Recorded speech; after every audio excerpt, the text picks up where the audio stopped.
yung mga toothbrush natin, di ba, normally nililinis lang to pag sa tubig after gamitin. Yes. Di ba? So ngayon, kulang tayo ng basos, lagyan natin ng tubig. Tapos lagyan lang tayo ng enough na amount ng mouthwash. Siguro mga, ayan. Okay. May na. Okay. Tapos ibabad nyo lang yung mga toothbrush nyo ng ganito, pabaliktad. Overnight lang. Pang-sanitize. Yes, Oh, yes. yes. Gagawin ko yan. Yan. Gawin mo yan mamaya pag uwi mo, gamitin mo yan. Actually nga naman. Kakalimutan natin linisin maigi toothbrush. Kasi minsan lalo pa pag naiwan yung toothpaste sa ilalim, Yes. di ba? Okay, karaniwan pag masyadong matamis yung toothpaste, nilalanggam. Ay, correct. Totoo. Di ba? Pala minsan may trail kung saan Diba? doon pala yun sa Yes, toothpaste. yan. Ayan, yung isa naman, trash can deodorizer. Ayan. Okay. Diba, babad lang tayo nito, ganyan. Tapos cotton balls lang. Kunyari, syempre hindi maiwasan na minsan mabaho na rin yung basurahan natin. Kahit lagay ka lang ganyan. Ay, galing. So parang Gusto tapon ko ko lang yung dito. pabalang yung pagtapon mo eh. Parang Itapon ko lang ng padabog po basura. yan. Ayan naman, wound cleaner, okay. Pwede din siyang ipanggamot ng sugat. May sugat ka ba? Ay, wala po. Sugatan ka muna namin. Alam ko na Wait nagpasugat. lang. Ito Come here. Mag-alala! Ayan, so pwede mo rin siyang, same lang din, cotton balls, tapos i-apply mo lang sa sugat mo and... May konting sting siguro, no? Yes, I'm sure. Kasi kung sa bibig ka Kasi na wala actually, sugat, alcohol din naman. May lagot something mentol, eh. di ba? Ayan.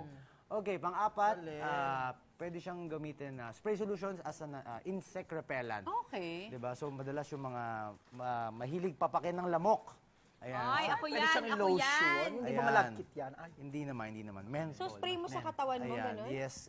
Yung mga ginagamit natin pang spray, tapos lagyan lang natin ng Ay, amount. kailangan ko yan. Ayan, sa iwi mo na yan. Ayan, Be. Cams, ginagawa ko to for you talaga. Oh. Oy, thank you, Ayan. Cars. Naman, oh. Ayan. Tapos, Akin na spray ko sa hita ko.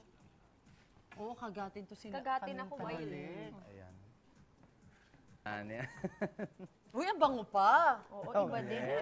Yes, ayan. Okay, Pwede pag rin siyang gamiting gadget cleaner naman. Gusto mo bang ipatay O, sa phone alay mo? ko na yung cellphone ko. O, alay mo na yung sa'yo, Mark. ay, ayan. Pwede to. Papalitan naman ni Mark yan Ang dami pag nang naano. nagagawa. Yes. Hindi lang siya basta mouthwash. Yan.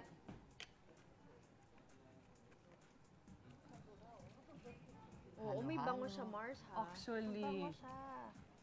Tapos kung mainit summer, di ba? Ang sarap pa kasi may menthol factor na True. naman siya. At susi ko mag-spray. Sige. Yan. Ito na lang, cotton ball. Ay, yung akin din, papalinis ko na. Total, nandyan na rin lang. Oo, libre na O, to asan yung sa eh. inyo? Linisin na natin. O, itong mga monitor, linisan yung mo mga na rin camera. to. Ayan. Dapat Bumula! mas dry. Oy, Diyos ko! Ay, bumula! Lusaw! And then, lastly, ayan na, malinis na. Diba? Tapos bula-bula. Okay, pwede natin gamitin for yung sa mga bulaklak, sa mga halaman. Okay. Flower water. So, lagyan din natin siya ng mouthwash. Para tumagal ang buhay natin ng mga bulaklak. Ay, galing. Yes, pwede po. Pwede po siya. For cut flowers. Yes. For yung cut Luna flowers. I remember before, may ginawa tayong ganito, pangtanggal siya ng odor sa paa. Pero ano din, Mouthwash din. Pa kasi daw nung mga panahon ng may mga war, yun ang ginagamit ng mga soldiers. Oo, hindi ko ganyan. naalala Ako yun. naalala ko parang may batsa pa tayo, tapos nakalubog yung ating mga paa. Wow. Ayan! ito po. Ayan, ang ganda. Siguro mga ano Tagal siya, ng mga buhay niya. 25 years yung... Grabe! Grabe, ha? Daig pa yung plastic lang. Daig pa! Plastic si Rana, yung ano, hindi pa. 25 years siya tatagal. Kaloka. So, ayan po yung mga gamit ng mouthwash. Ang galing. Ang galing!